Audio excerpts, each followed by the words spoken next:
सिंह और कादम्नी शर्मा हैं, हम इस पर चर्चा करेंगे। जो एक बड़ी आतंकी घटना ये घटी है, उमाशंकर सिंह अभी मॉस्को से कल ही वापस लौटे हैं।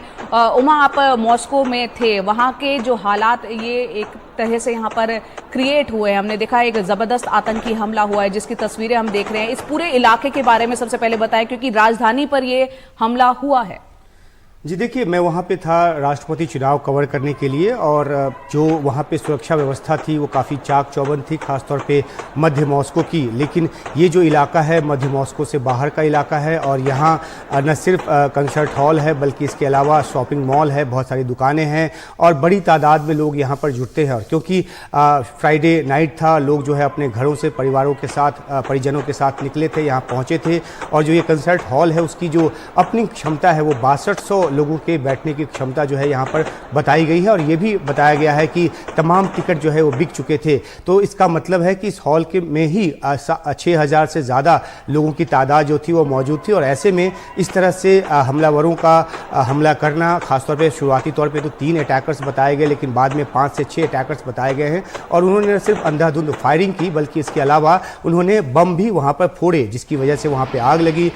मॉल में भी आग लगी, थिएटर में तो आग लगी ही है। तो ये एक बहुत बड़ी सुरक्षा चूक के तौर पे माना जाएगा। लेकिन अब बात जो है इससे आगे बढ़ रही है। इससे ज़्यादा आशंका इस बात की है कि रूस, जो कि यूक्रेन के साथ 2 साल से लंबे समय से युद्ध लड़ रहा है, तो क्या इस एक वारदात के बाद क्या कोई इन्वेस्टिगेशन आएगा, क्या रूस जो है इसको आधार बनाकर कोई बड़ा हमला करेगा? ये चिंता जो है यूक्रेन की तरफ से ज़्यादा आ रही है, क्योंकि रूस में इस तरह के सुर निकल कर सामने आ रहे हैं कि हो न हो ये यूक्रेन का काम है। हालांकि अमेरिका की तरफ से पहले ही ये बात साफ करने की कोशिश की गई है कि ऐसे कोई संकेत नहीं है जिसमें कि यूक्रेन की तरफ से इस तरह का कोई हमला किया गया हो या इसको किसी भी तरीके से इसको समर्थन दिया गया हो। एक अलग बात यह है कि अभी जब मैं कुर्स्क में था और बेलगोरोद के इलाके में था, जो कि यूक्रेन और रूस से का बिल्कुल सीमावर्ती इलाका है, तो कुर्स्क में कुछ दिन पहले ही जो एंटी क्रेमलिन फोर्सेज हैं, जो कि वॉलंटियरली लड़ते हैं कीव के लिए, यूक्रेन के लिए, उनकी तरफ से एक बड़ा हमला किया गया था, जिसको कि रूसी सैनिकों ने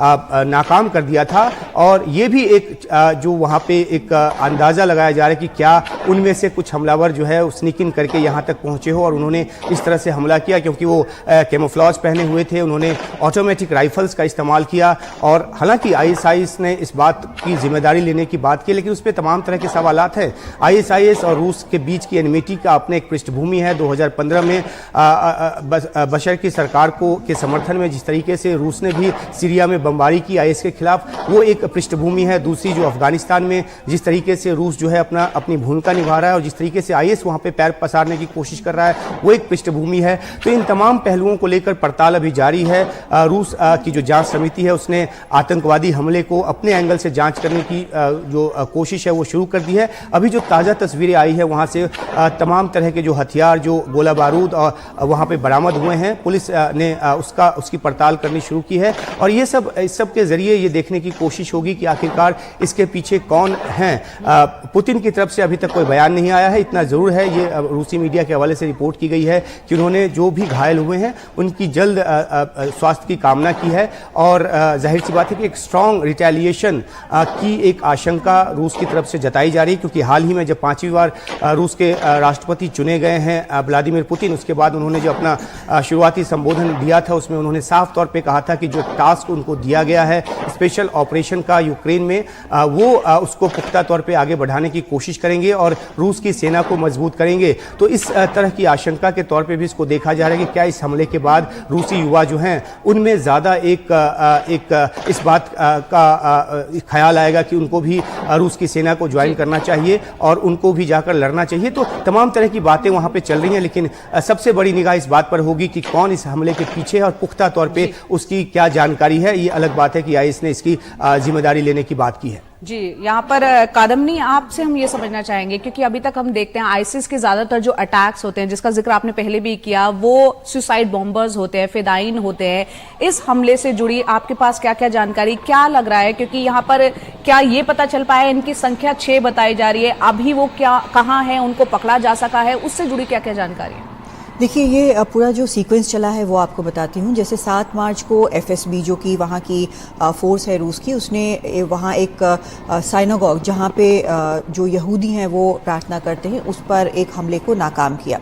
उसके कुछ देर बाद अमेरिका ने ये वार्निंग दी कि आईसिस, जिसको उन्होंने कहा कि रूस ने कहा कि उनका ये प्लान था अटैक का, आईसिस का हमला हो सकता है। उन्होंने ये कहा कि ये हमारी जिम्मेदारी है इंटेलिजेंस कम्युनिटी की तरफ से, चाहे रिश्ते कितने भी खराब हों, लेकिन अगर आतंकी हमले की कोई बात होती है तो हम इंफॉर्मेशन देते हैं। उन्होंने ये इंफॉर्मेशन दी। अब 19 तारीख को क्या हुआ कि प्रेसिडेंट पुतिन ने ये कहा कि ये एक तरह से ब्लैकमेल करने की कोशिश है, हमारी सोसाइटी को डिस्टेबलाइज करने की कोशिश है।